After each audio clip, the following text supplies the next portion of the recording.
El precio del petróleo se desplomó como consecuencia de la guerra arancelaria de Donald Trump. Así, el barril WTI de referencia para el crudo ecuatoriano pasó de 70 a 62 dólares, menos el castigo. Los mercados globales vuelven a caer ante el temor de una recesión en Estados Unidos, provocada por los aranceles impuestos por Trump, quien dio un plazo de 24 horas a China para que retire el 34% de arancel que puso a las exportaciones estadounidenses. En Chimborazo, un aluvión dejó incomunicadas a 100 familias de 6 comunidades en Colta y otras 600 familias siguen sin agua potable por otro deslave que cayó hace una semana en la parroquia Cebadas. Los daños por las lluvias en Quito se extienden a Conocoto, San Antonio y Guápulo, donde permanece cerrada la vía que une a la capital con los valles y por la que transitan 34.600 autos cada día. Este martes termina el periodo de la fiscal general Diana Salazar y a su consulta, el procurador respondió que sí puede prorrogarse en el cargo.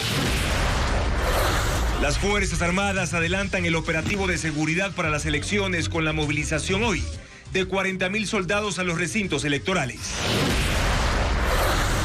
Los consumidores ecuatorianos hoy gastan más en cuidado personal y comida para mascotas, según un estudio que los dividió en 3 categorías.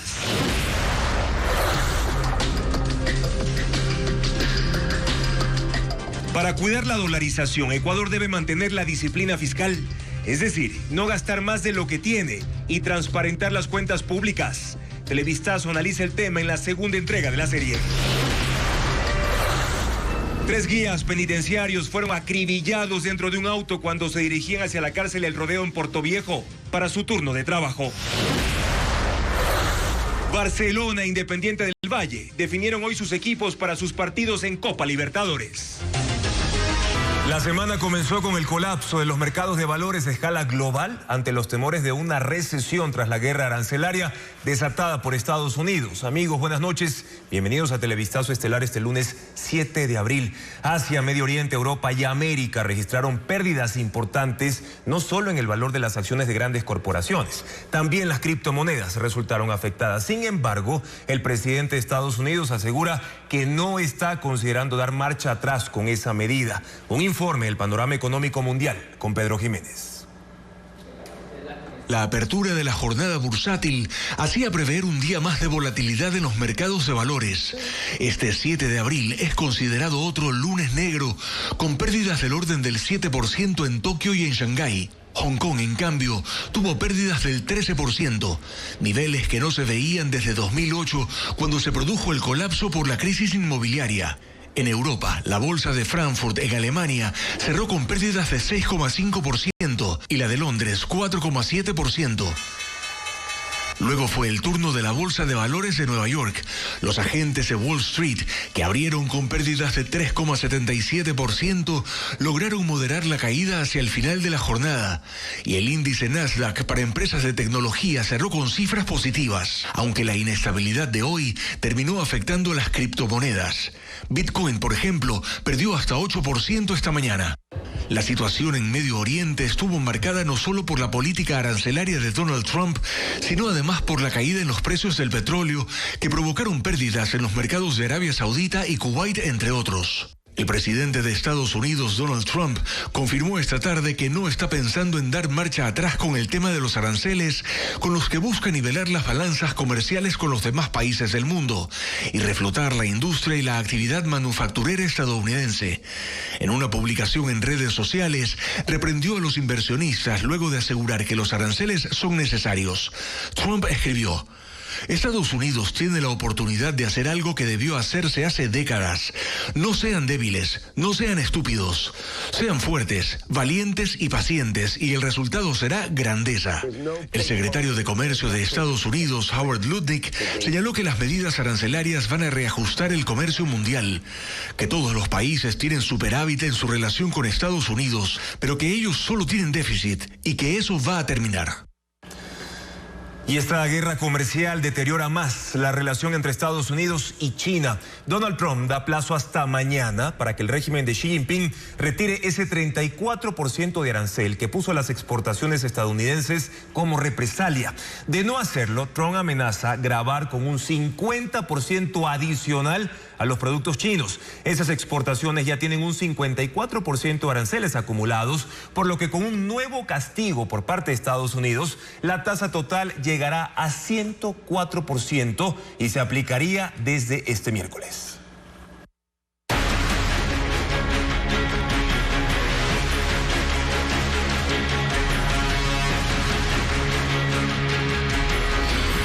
Lluvias, los estragos aumentan. En la comunidad Rumi Corral del cantón Colta, en Chimborazo, un deslizamiento de tierra destruyó las paredes de una vivienda. 5 personas perdieron todos sus bienes. Según la Secretaría de Gestión de Riesgos, hasta el momento en la parroquia Columbe no se reportan heridos o fallecidos. Mientras en la comunidad de Sasaput, también en Colta, un aluvión afectó a la vía que conduce a 6 comunidades donde habitan aproximadamente 100 familias. Con volquetas y otros equipos, personal del municipio de Colta trabajan en la remoción del personal pétreo que también afectó el acceso de la vía principal. En Quito, más de 300 emergencias se han reportado a consecuencia de las lluvias. Hoy, más familias fueron evacuadas por el temporal. Mientras tanto, continúan los trabajos de remoción de lodo y escombros en la avenida Los Conquistadores, luego del fuerte deslave ocurrido ayer. Carla Elgado actualiza la situación. La avenida Los Conquistadores amaneció transitada solamente por miembros de los cuerpos de socorro y de autoridades municipales. Un panorama inusual en una de las vías más concurridas de Quito. Esta avenida permanece bloqueada 22 horas después del deslave provocado por las lluvias que dejó vehículos atrapados, 3 viviendas afectadas y 11 damnificados. Esta arteria de 7.9 kilómetros conecta los valles con la ciudad y por aquí transitan 34.678 vehículos a diario, beneficiando a 200.000 personas. Por eso las tareas de remoción de escombros, lodo y vegetación se intensifican. Durante estos primeros meses del año hemos atendido más de 350 emergencias en diferentes puntos de la ciudad. A lo largo de la avenida aún quedan rastros de lo que para los moradores fue una tarde y noche de terror. Oí un estruendo como que reventaba algo.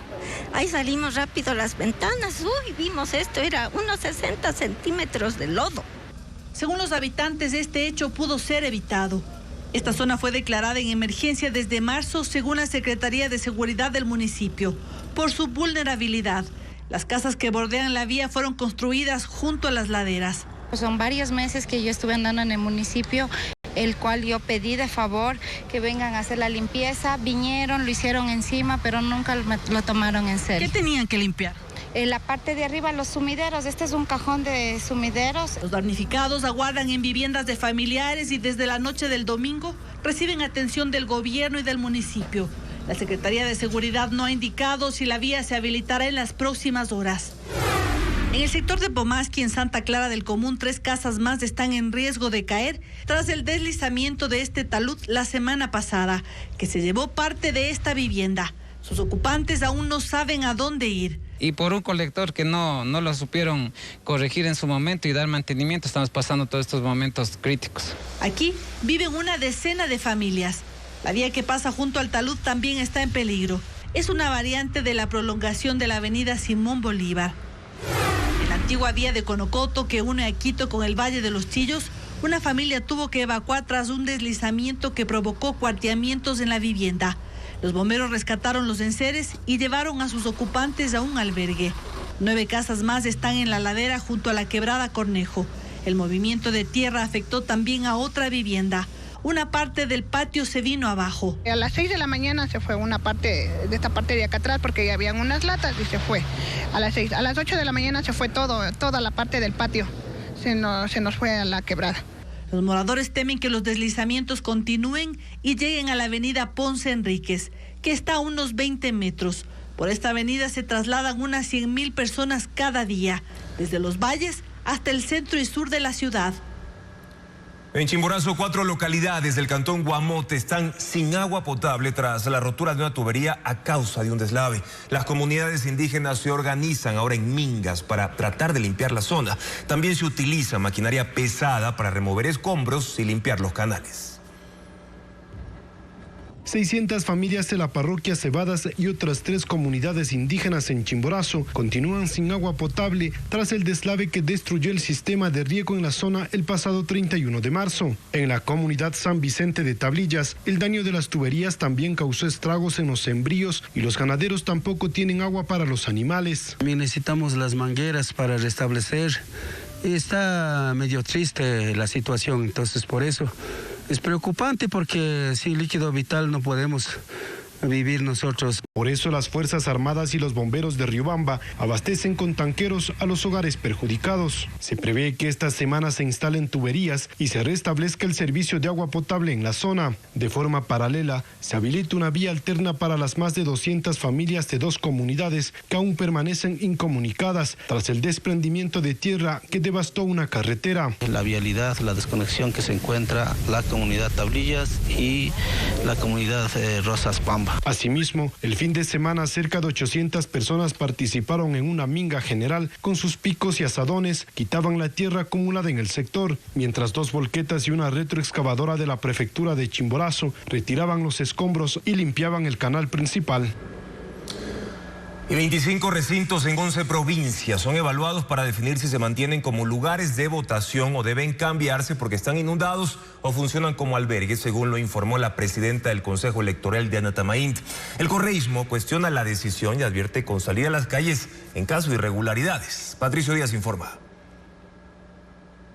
Las lluvias de los últimos días inundaron recintos de 11 provincias y otros tienen dificultades de acceso o sirven de albergue para damnificados. En total son 25. Según la presidenta del Consejo Nacional Electoral, Diana Tamaint, se realizan informes técnicos para confirmar si deben ser reemplazados. En Guayas, 3 recintos. En Los Ríos, 5. En Manabí, 5. En Santa Elena, 1. En Cotopaxi, 1. En Esmeraldas, 1. En Morona, Santiago, 3. En Pichincha, 3. En Zamora, Chinchipe, 1. Y en Loja 1. En Guayas, la Escuela de Educación Básica 24 de Mayo de Milagro lucía así el viernes. La Escuela Teodoro Wolf, en el cantón Alfredo Vaquerizo Moreno, tiene problemas por acumulación de agua en sus patios. La ministra de Educación, Alegría Crespo, indicó ese día que hay 32 instituciones afectadas por el invierno, pero no precisó cuántas de ellas sirven de recintos. Se están levantando informes técnicos que nos permitirán decidir si es o no necesario cambiar un recinto debido a los estragos ocasionados por las lluvias.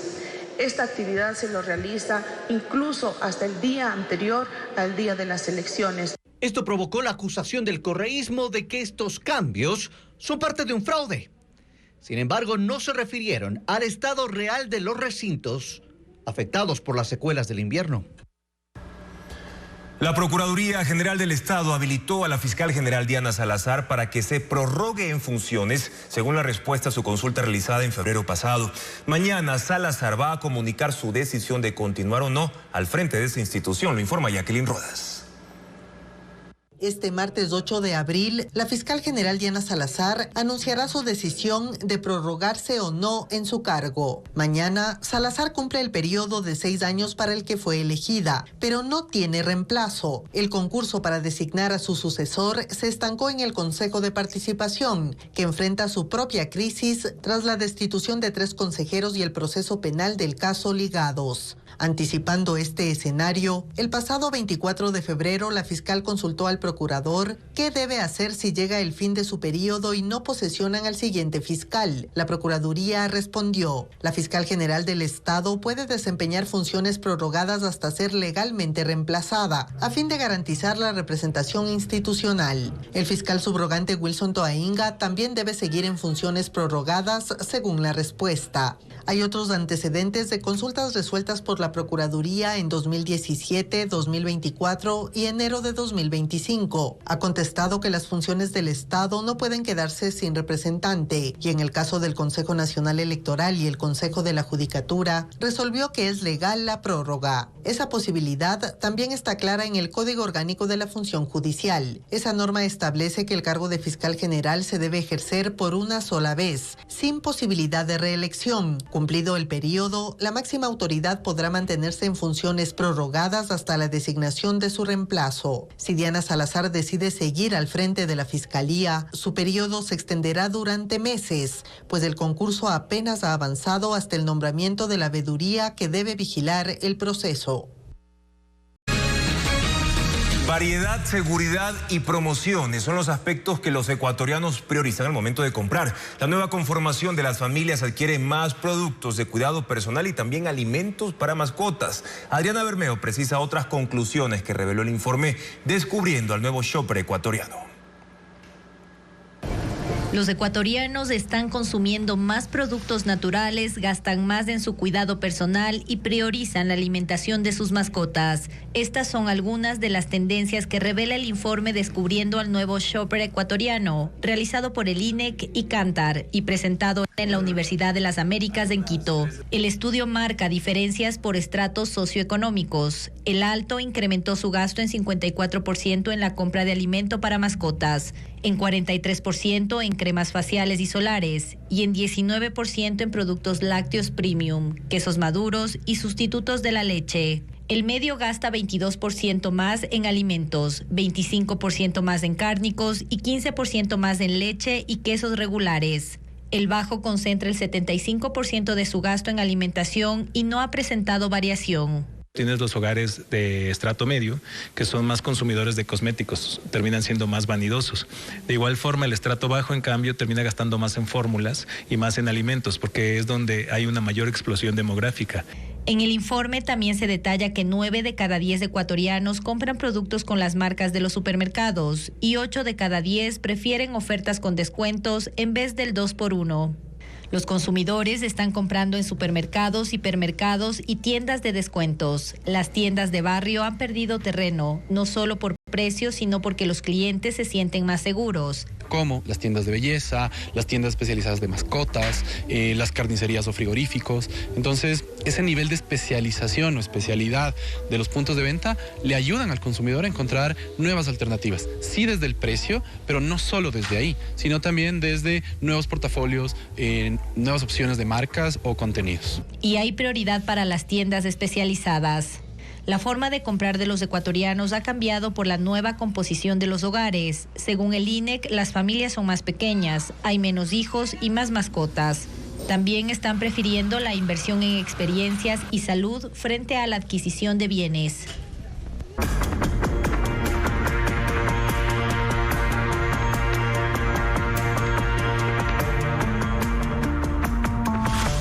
Prince, el misterio del asesor.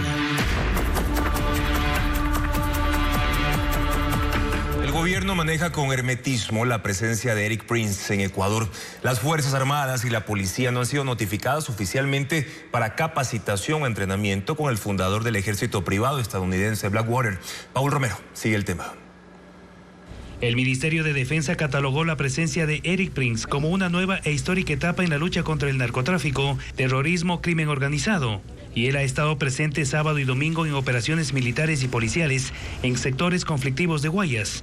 También ha dado declaraciones y entrevistas. ¿Pero cuál es exactamente su relación con el gobierno?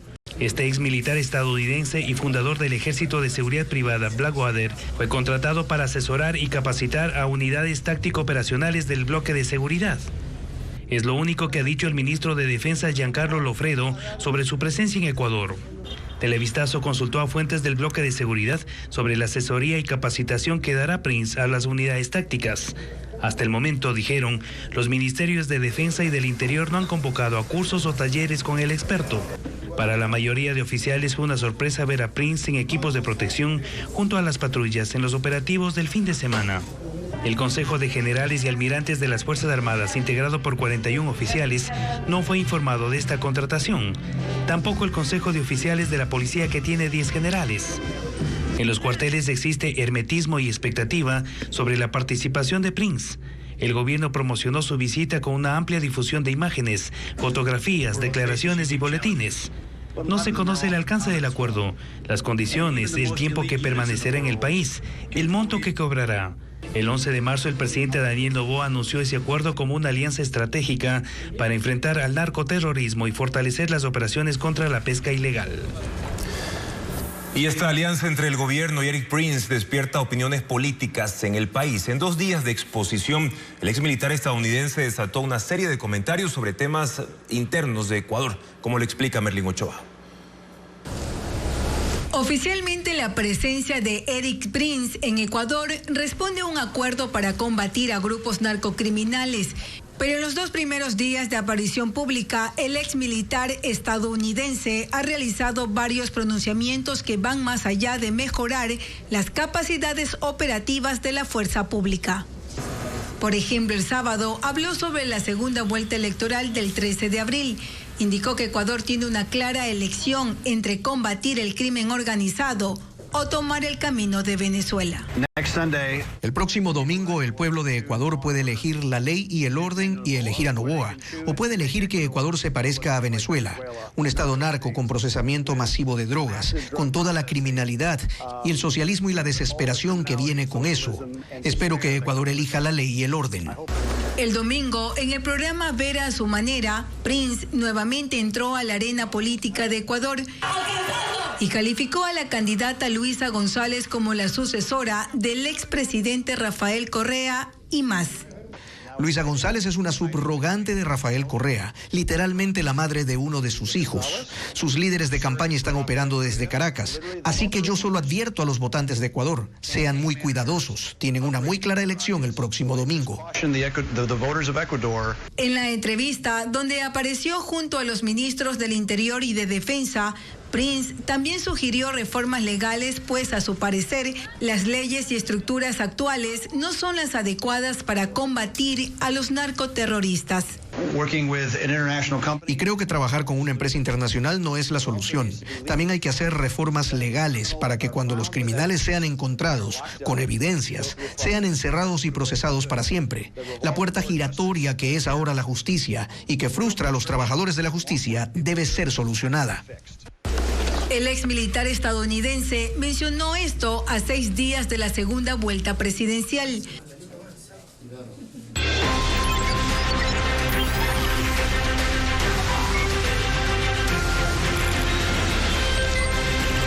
Mundo.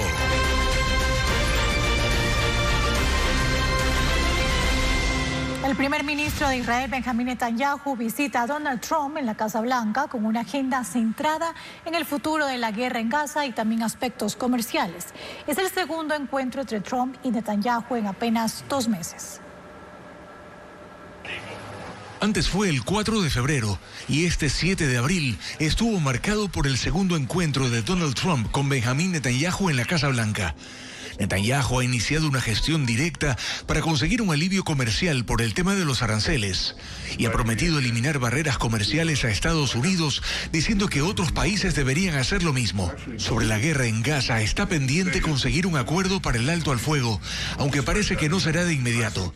Donald Trump dijo que la guerra acabará en un futuro no muy lejano y que trabaja junto a Netanyahu para conseguir la liberación de los rehenes, unos 59 entre vivos y muertos que permanecen en poder del grupo Hamás. Trump volvió a hablar de la posibilidad de sacar a gente de la Franja de Gaza, movilizarlos a otros países y que Estados Unidos posea y controle parte de ese territorio sobre el que dijo: creo que es una increíble propiedad inmobiliaria. Trump está del lado de Israel, también ante la amenaza de Irán. Presiona por un nuevo acuerdo nuclear y asegura que está en conversaciones directas con la República Islámica. Francia, Egipto y Jordania desarrollan una reunión de alto nivel en El Cairo con nuevos llamados para un cese al fuego en Gaza. El presidente francés Emmanuel Macron declaró que se opone a cualquier desplazamiento forzado de gazatíes, así como a la ocupación de territorios por parte de Israel.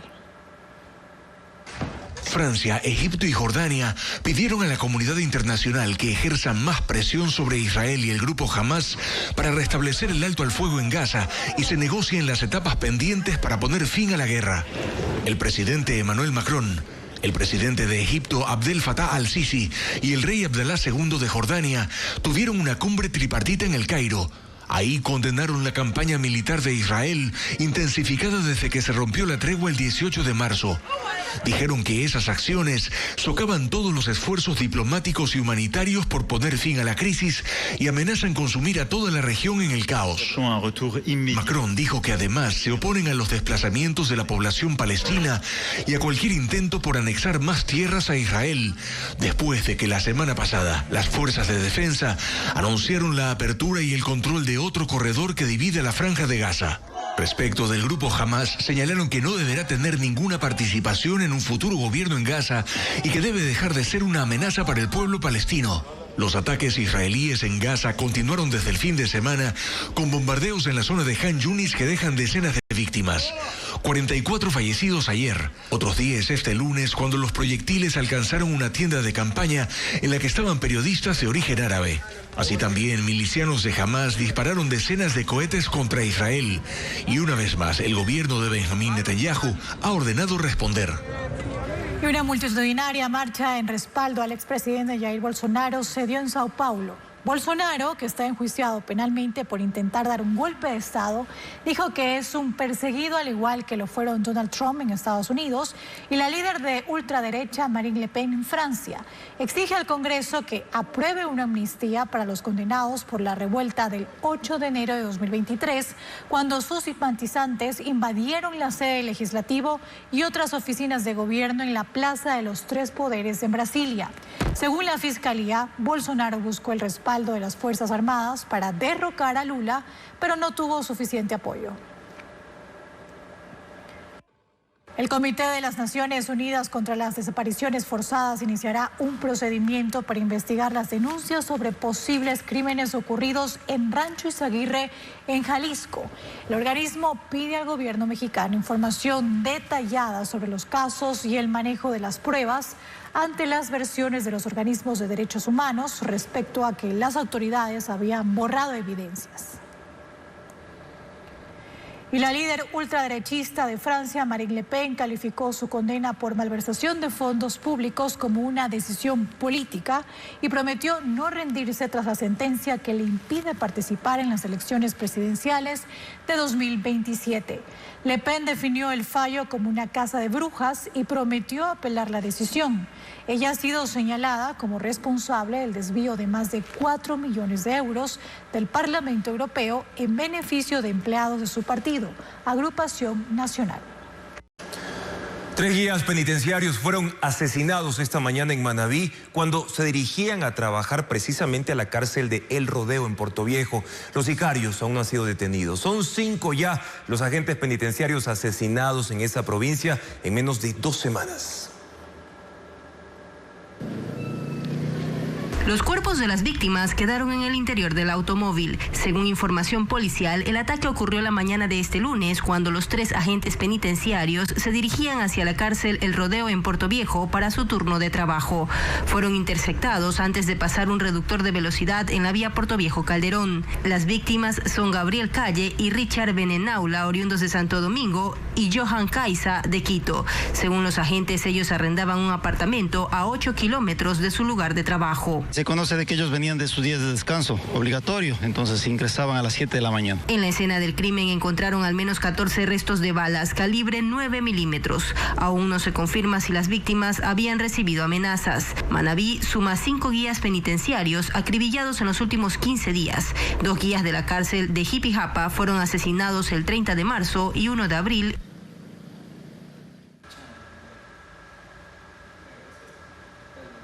En Galápagos liberaron a 170 tortugas gigantes en su hábitat natural tras permanecer años en cautiverio. María Gabriela Carpio describe la travesía que emprendieron los guardaparques para llevarlas a su nuevo hogar en la isla Isabela. 31. Antes de emprender su viaje de regreso a casa, 170 tortugas gigantes juveniles de la especie Chelonoidis vicina fueron pesadas y colocadas en gavetas especiales para su traslado en las Islas Galápagos. Estas tortugas de entre 4 y 5 años nacieron y fueron criadas en cautiverio en el centro de reproducción Arnaldo Tupiza Chamaidán, en Puerto Villamil, capital de la isla Isabela. Ahí alcanzaron una talla de 30 centímetros y un peso promedio de 2 kilos. Las tortugas gigantes han sufrido varias amenazas a lo largo del tiempo y sus poblaciones se han visto disminuidas. Cuando las tortugas alcanzan un crecimiento adecuado, estas son devueltas a su hábitat natural y esto es lo que llamamos la repatriación de la especie. Pasaron por cuarentena y evaluación veterinaria para verificar su salud y asegurar su adaptación al entorno natural, donde desempeñan un rol crucial como dispersadoras de semillas y arquitectas del ecosistema. El traslado contempló 1 hora de navegación en lancha rápida, desembarque y una caminata de 5 kilómetros en terreno agreste. 18 guardaparques participaron en su liberación y así estas tortugas llegaron a su hábitat natural en 5 cerros, al sur de Puerto Villamil. La Chelonoidis vicina, también conocida como tortuga gigante de Cerro Azul, es una especie endémica de Galápagos, que se alimenta de hierbas y cactus. Está clasificada como en peligro según la lista roja de la Unión Internacional para la Conservación de la Naturaleza. A partir de ahora, la adaptación de estos 170 ejemplares será monitoreada periódicamente por técnicos de la Dirección del Parque Nacional Galápagos. El fortalecimiento del sistema de inteligencia de la Fuerza Pública para el combate al crimen organizado consta en el Plan de Seguridad Integral del Estado. Paul Romero precisa que la inversión propuesta para modernizar los procedimientos de las Fuerzas Armadas y también de la Policía es de 289 millones de dólares. Una de las condiciones esenciales en la lucha contra el crimen organizado es contar con un poderoso sistema de inteligencia, y esa es una tarea pendiente del Estado. La desconfianza y falta de coordinación entre los 4 sistemas de Fuerzas Armadas, Policía, Centro de Inteligencia Estratégica y Sistema Penitenciario limita la coordinación de las operaciones contra las organizaciones criminales. Las Fuerzas Armadas tienen 3 subsistemas de inteligencia. Cada fuerza, ejército, marina y aviación trabaja con agentes propios y operan con sus unidades tácticas de forma independiente contra los delitos de seguridad externa. La Dirección General de Inteligencia de la Policía se encarga de los casos de seguridad interna con personal especializado en contrainteligencia, seguridad ciudadana, protección de autoridades y antinarcóticos. El Centro de Inteligencia Estratégica reúne agentes de Fuerzas Armadas, policía, analistas civiles, fiscales para operaciones contra delitos transnacionales y amenazas a la seguridad interna y externa. Y el Sistema de Inteligencia Penitenciaria, que se encarga de los 36 centros de rehabilitación social. El problema para el Estado es entonces que cada institución genera su propia información y solo la comparte o recibe de las otras parte de ella, por cálculos o intereses específicos. El exsecretario de Seguridad, Diego Ordóñez, considera necesario unificar los sistemas de inteligencia para enfrentar a las organizaciones criminales. Ese sistema nacional de inteligencia que le permita anticiparse al movimiento del crimen organizado, ¿no? Porque para eso sirve la información de inteligencia, para tener una prevención de los actos delincuenciales, y en ese sistema nacional de inteligencia incorporar una reforma profunda y una inversión que es muy alta en modernizar la capacidad tecnológica de la unidad de análisis financiero, porque el combate al crimen organizado no está en las calles se controla la delincuencia común. El combate al crimen organizado está en el seguimiento de la economía criminal, en el seguimiento de los cabecillas, en la desarticulación de las cúpulas de los grupos de delincuencia organizada. En la Estrategia Integral para la Seguridad de las Fuerzas Armadas y la Policía, sí está contemplada una inversión de 289 millones de dólares para modernizar los sistemas de inteligencia con comunicaciones satelitales, equipos no tripulados, centros de monitoreo y procesamiento de información, inteligencia electrónica, entre otras capacidades tecnológicas. Pero esos proyectos vuelven a ser independientes.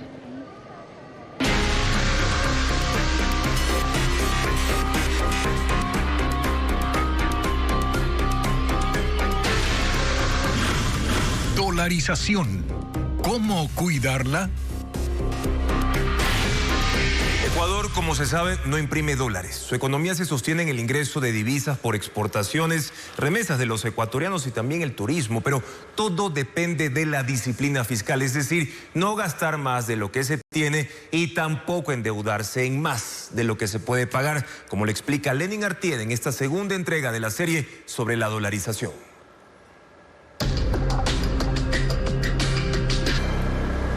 Y mañana en la tercera entrega de la serie Cómo cuidar la dolarización, Televistazo va a analizar por qué la crisis financiera del Instituto Ecuatoriano de Seguridad Social, el IES, que el correísmo agravó al eliminar el aporte estatal del 40%, pone en riesgo también la sostenibilidad de la dolarización.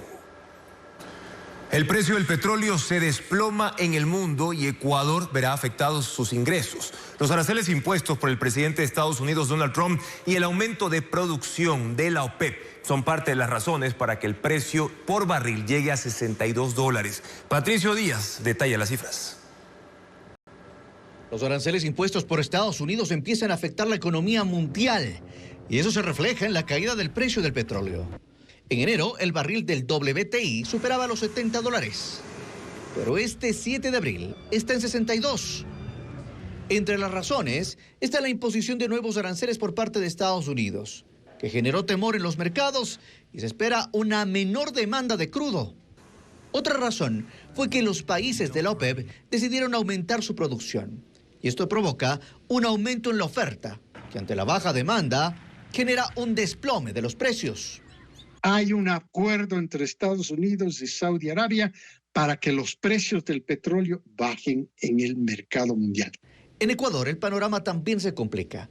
Entre enero y febrero, con el castigo que tiene el petróleo ecuatoriano, se vendieron un promedio de $66,21. El 2 de abril llegó a $71,71. Y el viernes cerró en $61,99. Petroecuador no publica aún el precio de hoy.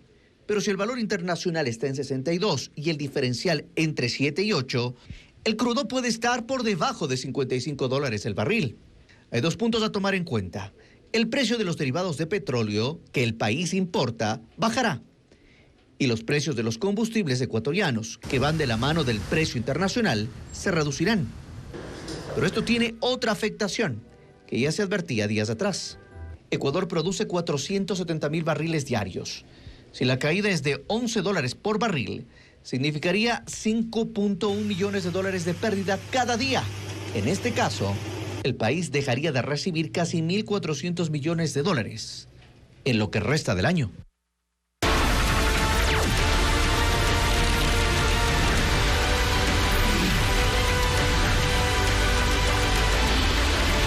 Elecciones 2025, segunda vuelta.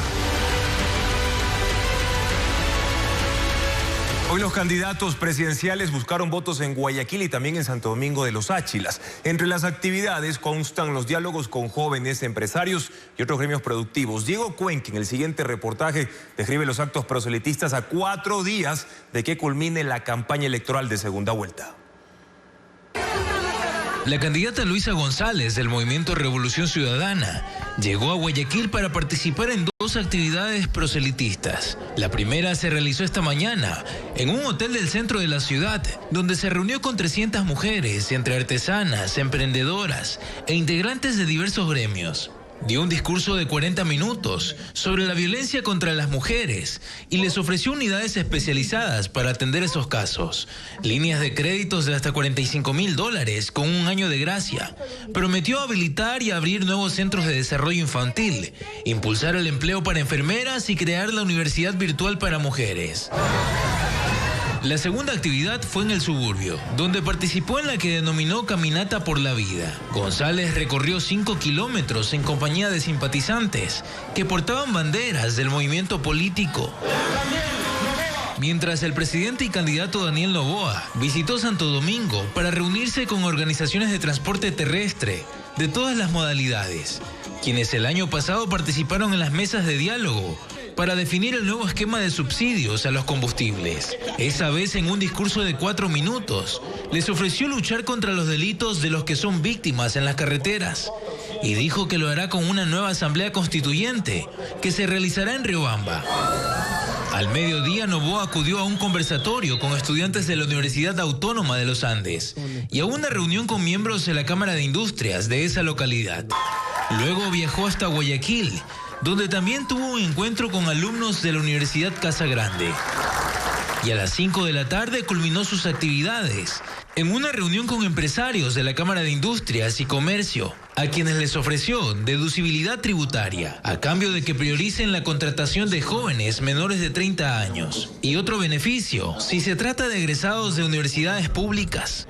Las tres áreas en este... Y se acaba el tiempo para hacer campaña y los candidatos están aprovechando cada minuto. Este fin de semana subieron decenas de publicaciones a sus redes sociales. Se las mostramos a continuación.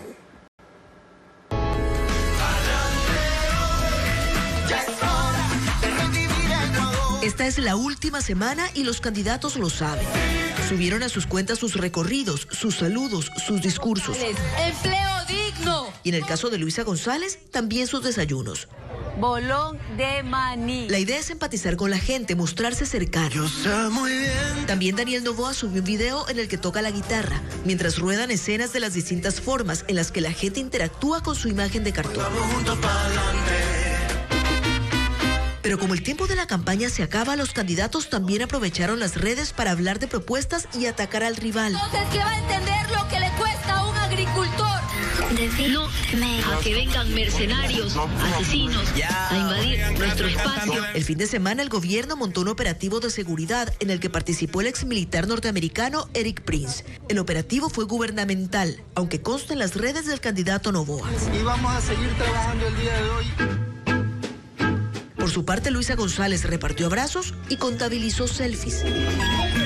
Y fue cerrando campaña por las provincias que recorrió. Nos despedimos de los ríos. Hizo deporte, bicicleta en el Oro, carrera en las playas de Esmeraldas. Son los últimos días de campaña vividos con intensidad también en el mundo virtual. Y ya inició la movilización de tropas para el control de seguridad de los comicios para esta segunda vuelta previstos para este domingo. El 80% del personal en servicio activo de las Fuerzas Armadas estará en los recintos electorales. Paul Romero informa cuántos uniformados serán desplegados a escala nacional. Las Fuerzas Armadas adelantaron la movilización de tropas para reforzar el control de la seguridad en las elecciones presidenciales de segunda vuelta. Este lunes llegaron al fuerte Huancavilca en Guayaquil 600 militares de las unidades del interior para garantizar la custodia y distribución del material electoral en los 25 cantones de Guayas. También para establecer nuevos puntos de vigilancia, de patrullaje móvil y ampliar los operativos de control de armas, municiones, explosivos en las zonas de conflicto. Otros 1.500 uniformados fueron trasladados vía terrestre en aviones y helicópteros a los cantones más afectados por el invierno en las provincias de Esmeraldas, Manabí, Los Ríos, El Oro, Santa Elena, para la distribución de los paquetes electorales. Desde el 10 de marzo, los 40.000 militares en servicio activo están concentrados en sus unidades por disposición del Comando Conjunto. El 80% del personal será destinado a los 4.300 planteles educativos escogidos por el CNE como recintos electorales. Hasta este lunes, las Fuerzas Armadas distribuyeron el material electoral a las bodegas de 19 de las 24 delegaciones provinciales electorales. Faltan las provincias de Chimborazo, Bolívar, Tungurahua, Cotopaxi y Pichincha. Desde el aeropuerto de Shell, Cantón Mera, se enviaron en un helicóptero Super Puma del Ejército los últimos paquetes a los recintos más lejanos de Pastaza, Zamora Chinchipe y Morona Santiago. La adrenalina y la belleza natural de baños de agua santa en Tungurahua se fusionaron en la 9ª edición de la carrera montaña Petzl Trail Plus, un evento que recogió a más de 4.000 atletas para desafiar los obstáculos de la naturaleza, como lo informa Fabián Villa. 4.100 atletas nacionales y extranjeros participaron en la 9ª edición de la carrera de montaña Petzl Trail Plus en Baños de Agua Santa. La competencia empezó el viernes y se extendió hasta este domingo. Se dividió en 9 categorías que iban desde los 2 kilómetros hasta los 70 kilómetros. Los corredores tuvieron que demostrar su resistencia en la geografía de Tungurahua. Los senderos fueron trazados con esmero para ofrecer una experiencia auténtica a los atletas que se internaban en bosques nubosos, cruzaban riachuelos y bordeaban precipicios. Tenemos en ruta diferentes personas de nuestra organización que ellos lo que hacen es dirigir por dónde van a ir, más la señalética que está en la mitad del bosque. La competencia más exigente fue la de 70 kilómetros que se realizó en la noche y en la cual los corredores recorrieron los senderos en medio de la oscuridad. Uno de los aspectos más destacados de esta edición fue la participación de 90 niños y 250 adultos mayores. Los primeros concursaron por 2 kilómetros y los segundos compitieron en diversas categorías. Alfonso Villarreal, de 73 años, oriundo de la provincia de Bolívar, llegó con sus 3 nietos para correr por cuarta vez en esta maratón. Yo tengo 6 nietos. Entonces, a mí me gustaba este tipo de competencias para que se dediquen a esto y no se dediquen a otro tipo de diversión, diga usted. Todos los participantes recibieron un reconocimiento, mientras que los ganadores de cada categoría sumaron puntos para lo que será la próxima edición del Petzl Trail Plus en el país, así como la clasificación para la carrera internacional en España a finales de año. Hoy en las novedades de la ciencia, 4 turistas espaciales que orbitaban los polos norte y sur ya regresaron a la Tierra. Y arqueólogos en China desenterraron herramientas de piedra que habrían fabricado a los neandertales. Más detalles con Ana María Palacios. La misión Fram 2 de SpaceX, la primera tripulación privada en orbitar los polos terrestres, amerizó con éxito frente a la costa de California. Durante 4 días a bordo, los tripulantes realizaron 22 estudios de investigación, entre ellos la captura de imágenes de auroras y documentar sus experiencias con el mareo por movimiento.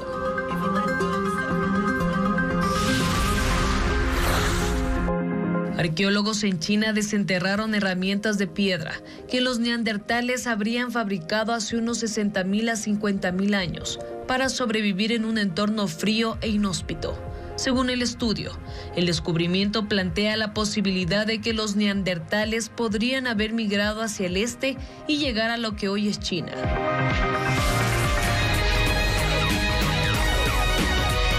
La agencia espacial rusa Roscosmos prepara el lanzamiento de la nave espacial Soyuz MS-27 a la Estación Espacial Internacional IS.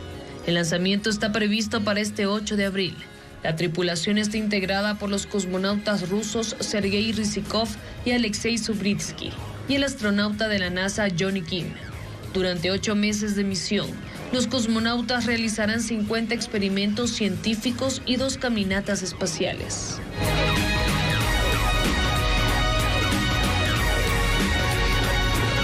Cuenca se destaca como la ciudad con el índice más alto de calidad de vida en América del Sur. Así lo reveló una encuesta de la plataforma de estadísticas Numbeo. Y su alta seguridad, costos accesibles y entorno saludable la posicionaron en primer lugar entre 18 ciudades analizadas, como nos cuenta Bessie Granja. Cuenca es el mejor lugar con calidad de vida de América del Sur. Así lo revela la plataforma de estadísticas Numbeo, que sitúa en el primer puesto a la Atenas del Ecuador por encima de 18 ciudades del continente. Cada año esta página publica su ranking. Para medir este indicador, el sitio recopila información proporcionada por turistas del mundo. Entre las 10 ciudades más destacadas constan Cuenca en Ecuador, Curitiba, Florianópolis y Campinas en Brasil, Montevideo en Uruguay, Brasilia y Belo Horizonte en Brasil, Medellín en Colombia, Quito en Ecuador y Porto Alegre en Brasil. En la base de datos se evalúan parámetros tales como contaminación, acceso a la vivienda, seguridad, atención sanitaria, clima, costo de vida y tráfico. Según la plataforma digital, estas condiciones hacen de Cuenca un sitio de bienestar para visitantes y residentes, algo que se refleja en el tipo de servicios que ofrece. Numbeo también ubica a Ecuador entre los países de Latinoamérica con mejor calidad de vida, a diferencia de otros como Perú, Bolivia y Venezuela, con la menor calidad de vida de la región.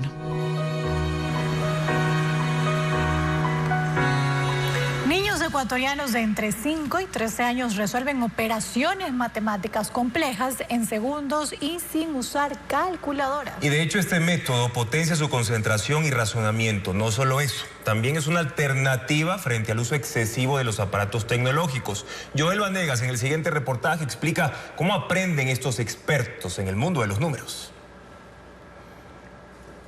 resolver hasta 70 problemas matemáticos en 5 minutos y sin calculadora. Esa proeza la están haciendo en el país niños y niñas de 5 a 13 años que se capacitan en un programa de desarrollo mental llamado Aloha.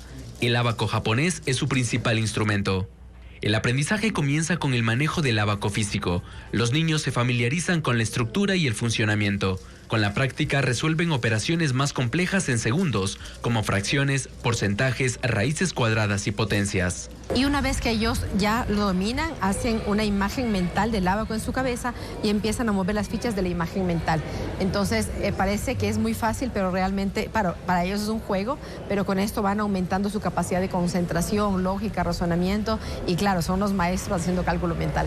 En Ecuador, 1.520 niños se capacitan en este programa. El pasado fin de semana, 200 estudiantes de Cuenca, Loja, Babahoyo, Milagro, Riobamba, Quito y Guayaquil participaron en el campeonato nacional. No podían usar borrador, sobreescribir o tachar respuestas. Casi cada año he venido en campeonatos nacionales y me he sorprendido ver el nivel de los niños de Ecuador. 20 niños fueron los ganadores, se destacaron por su rapidez y precisión. Ahora se preparan para representar a Ecuador en el campeonato internacional en Camboya en julio. En la información del espectáculo, Alejandro Fernández presentó una versión del tema Un Millón de Primaveras como homenaje a su padre Vicente Fernández, y el puertorriqueño Bad Bunny interpretó canciones de su nuevo álbum en un formato diferente. Además, Elton John lanzó su nuevo disco Who Believes in Angels. Lo calificó como el más innovador de su carrera desde los años 70. Ana María Palacios con más novedades a continuación. Bad Bunny, en el Tiny Desk, cantó en formato acústico su nuevo álbum Debí Tirar Más Fotos. El concierto en vivo fue transmitido hoy por YouTube. Son sesiones musicales creadas por la radio NPR de Estados Unidos, que se realizan en una pequeña librería. Elton John lanzó su nuevo disco Who Believes in Angels. Lo calificó como el más innovador de su carrera desde los años 70. El álbum es una colaboración con la cantante estadounidense Brandi Carlile. Ayer fue presentado en el programa de televisión Saturday Night Live. Está bien estar mal. Es el segundo sencillo del nuevo disco de la guayaquileña Maga Córdoba, a ritmo de música electrónica y afrobeat. El videoclip se grabó en las calles de Miami, mientras la cantante interpretaba el tema que habla sobre reconocer las emociones y aceptarlas sin juzgarlas. Los esperamos en la primera emisión de Televistazo a partir de las 5:55 de la mañana. En contacto directo estará Jaime Carrera, el director del Observatorio de la Política Fiscal, para analizar con la baja del precio del petróleo cómo queda el presupuesto del Estado ahora que crecen los ofrecimientos de los presidenciales. Además estará con nosotros Karen Sichel, experta en políticas públicas, para analizar el papel raquítico del Consejo de Participación Ciudadana y la posible extensión en el cargo de la fiscal general por falta de concurso. La información, amigos, les recordamos siempre, continúa en ecuavisa.com, información verificada con el sello de Televistazo. Buenas noches.